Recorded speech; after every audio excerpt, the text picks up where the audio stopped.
This is the Rangers Postcast, your instant game reaction for the Texas Rangers, part of the Locked On Podcast Network. Your team every day.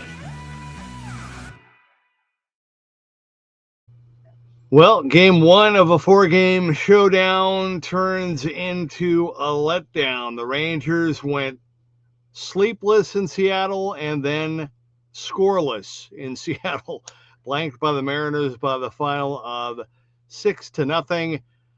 Not much more needs to be said, and that's why we will get to hear a lot from you coming up in just a bit. But here we go. Welcome in to the Rangers Postcast, your team every day, and in our case, your team every single game. My name is Jeff Biggs, a longtime host and reporter. Thank you for watching the Locked On Sports Rangers, your destination after every single game. You can also find us on the Locked On Rangers podcast feed. That is where you will find the great work of Bryce Paterick. Each and every day, he was all over it. Today was Bryce. Great work by Bryce with the post-trade activity that he did. And I know that he will have a lot to say about this one coming up tomorrow. And hopefully the Rangers will be awake and alert and will show up tomorrow because they were not there tonight. This is what you'll be talking about. Trying to pile on. Look, traveling, getting in, not getting the right sleep when you're grinding like this, and we're turning the calendar now into August. It's a real thing. And so they were flat tonight. Mariners got back late as well. They had the extra boost from being at home and kind of the buzz from all of the moves that they made. And so, hey, they got it done. The Rangers did not. Hopefully they'll come back tomorrow night and even things up. But MLB Trade Deadline came and went. The Rangers going down to the wire, literally, acquiring Merrill Kelly from the D-backs. He was supposed to pitch, I believe, tomorrow. So be curious to see when the Rangers decide to mix him in. Two relievers, which I think we saw tonight, they need. Danny Colomb from the Twins and former Astro Phil Maton. So three pitchers, no bats, and now I think it's really up to the guys who they have to get the job done and take care of business. The Rangers made their moves in the offseason. A couple of big ones need to get going. Jock Peterson and Jake Berger specifically. So I think they feel like they have the offense that they need. Would I have liked to have seen another bat? Yes, but when you look around, really, and we said, I mean, we talked about it, relievers were the number one asset to be had. But when you look at the position players, I mean, yeah, Correa went to the Astros and the Mariners made a couple moves, but aside from that, there weren't really any big name, transformative offensive players that really moved that I can think of that are really going to make a difference. And then you look at the players that did move again. Do you want Suarez or Josh Young? I'm going to keep Josh Young. Just kind of going down the list. Correa, do you want Correa where he's at in his career with that contract? No, you got Seager. So just again, I think more than anything, they strengthened their pitching staff, and now they need to get the offense going. I think that will happen, but man, they've just completely fallen apart on this road trip. All those old first half feelings are coming up again. Playing bad on the road, no offense on the road, losing the first game of the series, all that old stuff that I thought was all gone. I confess, I am a little disappointed. I wanted to see the Rangers kind of come out tonight and make a statement that, hey, as dominant as the Mariners were early on, we're tied now, and now it's our turn. And, just to see them not only lose, but to really get, blown out the way that they did, disappointing for sure. But I'm not going to harp on it too much because, again, it's 1 of 4. And, the one thing I have learned over the years, we get emotionally involved, but, from a player's standpoint, this is a big game for sure, but you can't fake a playoff game. You can't fake kind of a must win. That you can't fake that. So, there's time here. We're just getting into August, and now, the gun has been fired, and they got 2 months to get ready for hopefully what will be another postseason run. But anyway, hey, as for the game itself, started as a pitching duel between Kumar Rocker and Wayne Kirby. Mariners didn't even get their first hit until the 3rd, but then they got their first run in the bottom of the 4th on a wild pitch, and then, unfortunately, came around to the bottom of the 5th. Time to reveal where the game was won or lost. It's the turning point. Yeah, leadoff 470-foot home run for the number 9 hitter, Cole Young, and then 1 out later, Cal Raleigh doing it again with his record-breaking blast, and that was pretty much the ball game. I'll say this. I thought Kumar Rocker looked really strong at the start early, despite a little bit of Seattle pressure there early on. But honestly, I think maybe the real turning point was the wild pitch that allowed Suarez to score in the 4th. You could tell that really bothered Rocker, and you can tell that when something bad happens, it affects him. And, when I look at Rocker, I see this great kid, great stuff. That slider that he was throwing tonight, I call it more of a slurve because it goes up and straight like a curve, but it's harder. That, and when he really has the oomph on his fastball and then even the changeup, he just needs to take and shake off these adverse moments and then learn to build off of them and just get more of that bulldog and that fight that, hey, you know what, I'm not gonna get frustrated. I'm not gonna get flustered.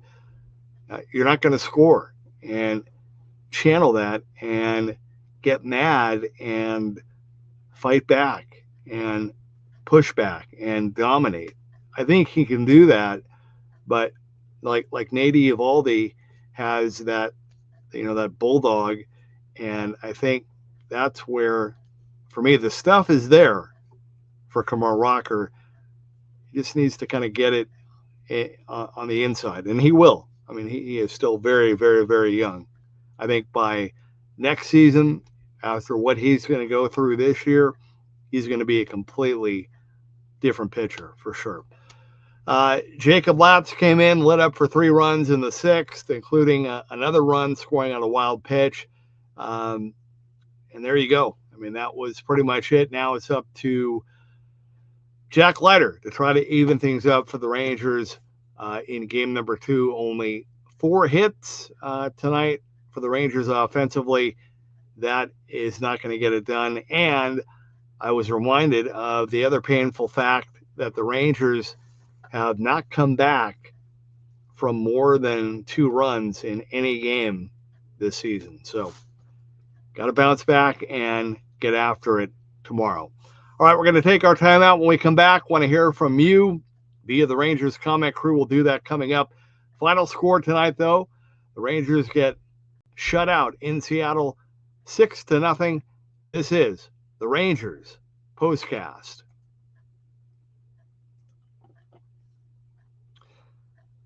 Well, I'll tell you what, time to fuel up and turn it up with 5-hour energy transfusion. I think the Rangers could have used some of that before the game today. It brings the bold grape, ginger and lime flavor of your favorite golf drink, minus the alcohol, into a quick, energizing shot.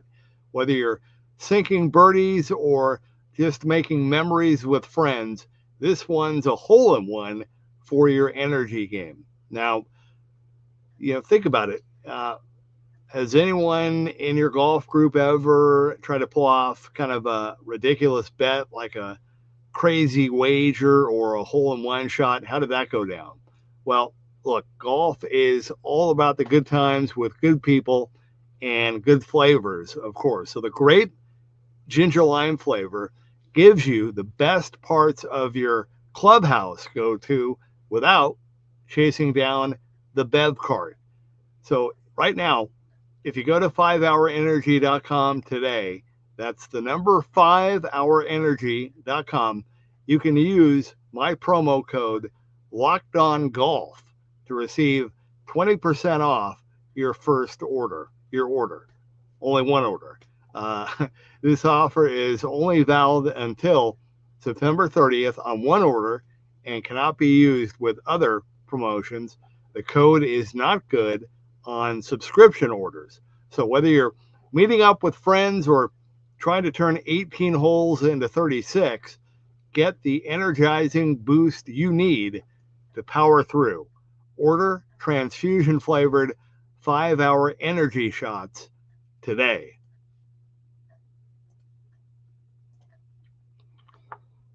All right, thanks for hanging with me. Rangers Postcast. Let's get right to it.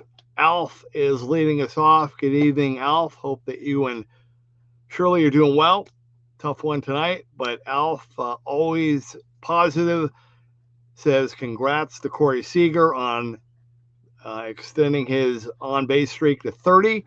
That is a new career high for Corey. Peagle up. Absolutely.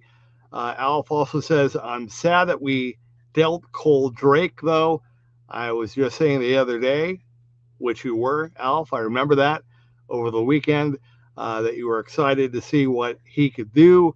Kumar needs to be in the bullpen. Well, it's going to be interesting because, they're going to have an extra starter.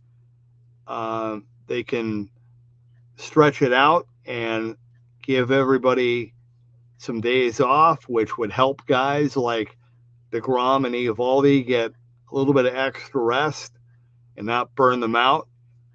They can also move somebody to the bullpen. So we'll see how that plays out. I think they have to figure out what they're going to do with John Gray and how that's going to work. I know he's going to stay in the bullpen most likely, but what is his role going to be? But yeah, it's going to be interesting. And, the other two relievers, I think, will help out a lot for sure. Ragamuffin says poor pitching, but the Mariners can execute shutdown inning.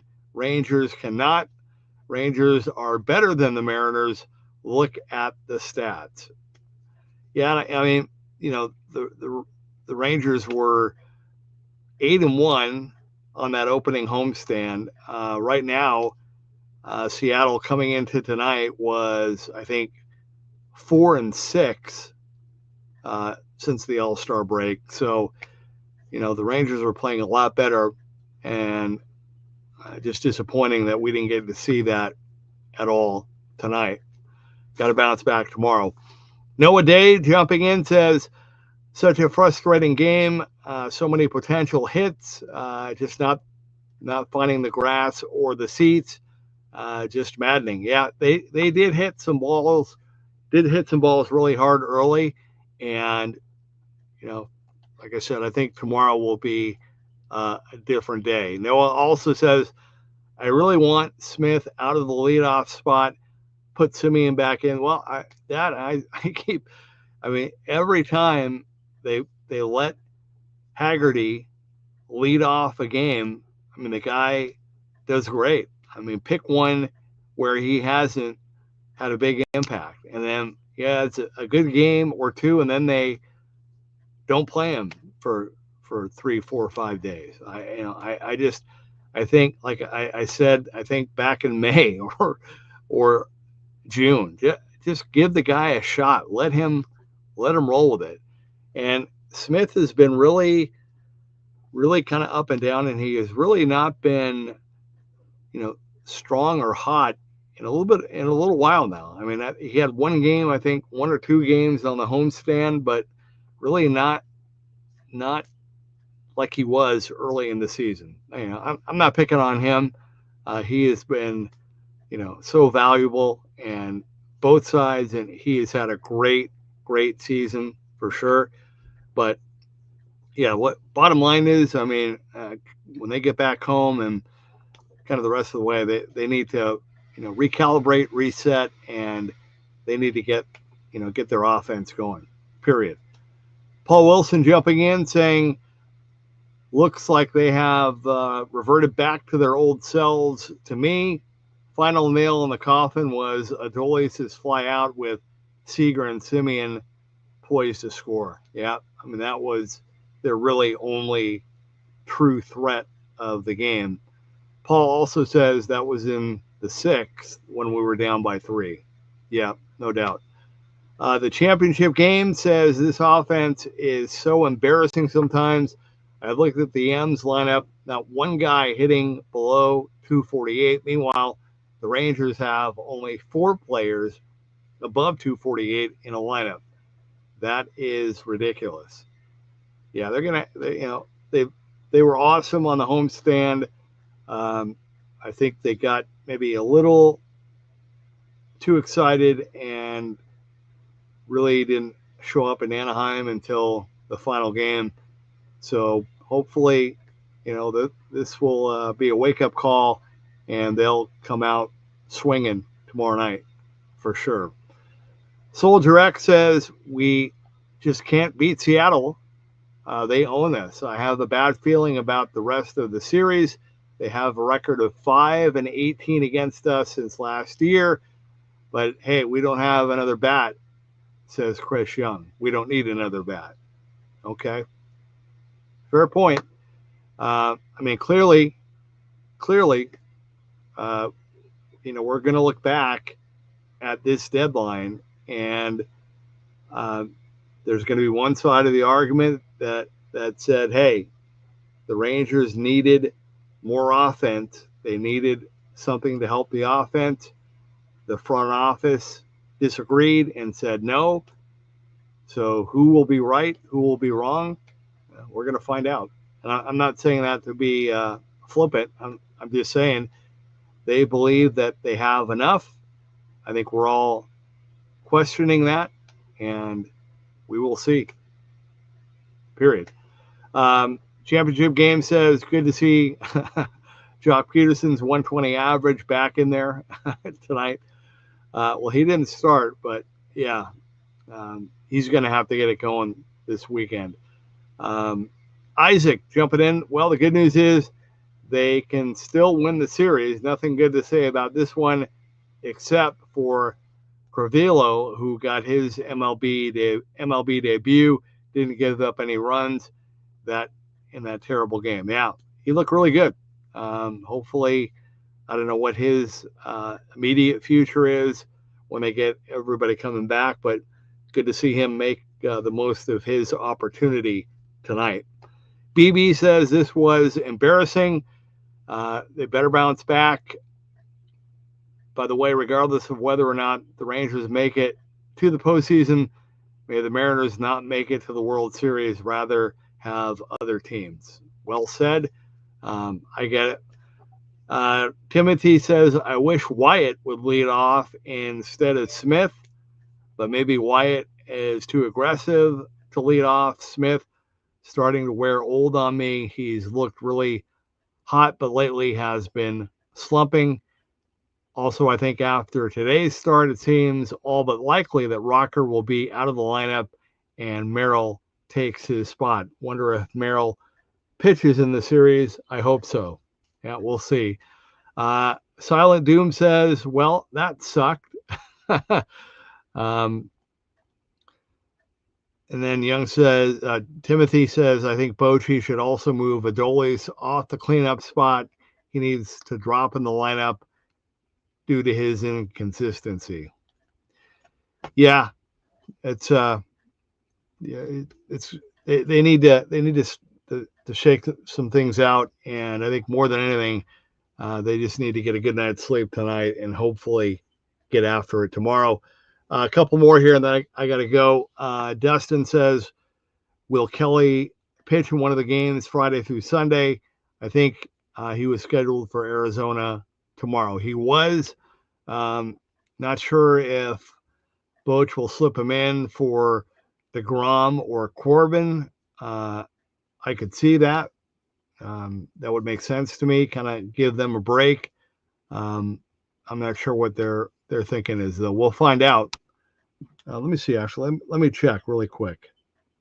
Well, we got that. Championship game says supposed to be Corbin and then the Grom for the finale. Let me see. Did Boch say anything? Nope.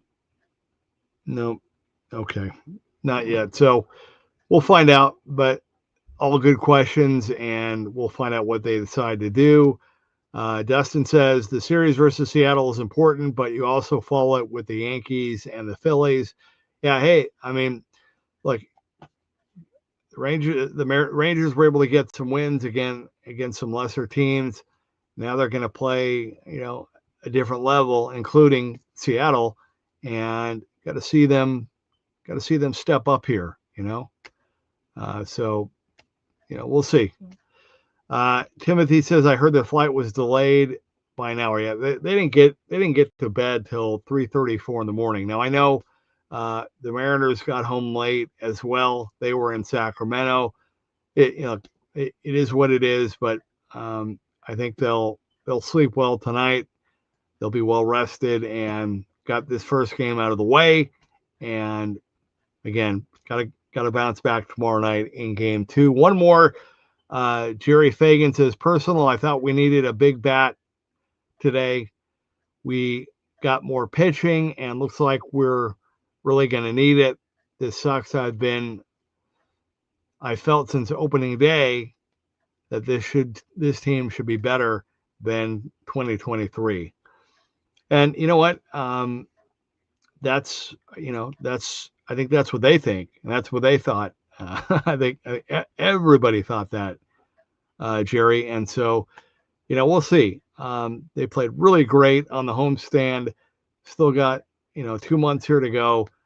They made some really good moves. Remember the move in 23? I'm drawing a blank on his name. I was talking about him earlier with somebody, and now literally it's been a long day for me. Did the Cowboy show today and my other job, and I'm sorry, but the reliever they picked up in 2023, Jeremy. Anyway, it was kind of a poo-poo nothing move, and he had a really big impact on their postseason run. So, we'll see. I'm going to give them the benefit of the doubt because they just look flat tonight. That was just a long kind of a grind with Anaheim, the Angels. All those games were marathon games, and I just think they need to get good night's sleep tonight and see what they can do tomorrow. And they were in there, they hung in there. I really think that wild pitch rattled Kumar Rocker, and then things just imploded from there. And that's going to happen. But you know what? You want that to happen now and not, in a playoff game or in the postseason. So, all right, guys. Hey, thank you for staying up late. I know we got a lot of people live. Thank you guys very much. Thanks for jumping in. I know it's late. I appreciate the love and support. I will be back with you late tomorrow night, Friday night, heading into the weekend. Hopefully, we'll be talking about Rangers win to even things up again, and we'll see what they decide to do with the rotation and where things stand with the new relievers. But don't forget, tune in to Bryce Patrick and his show tomorrow. And again, our final score tonight, Rangers get shut out in Seattle 6-0. This has been the Rangers Postcast.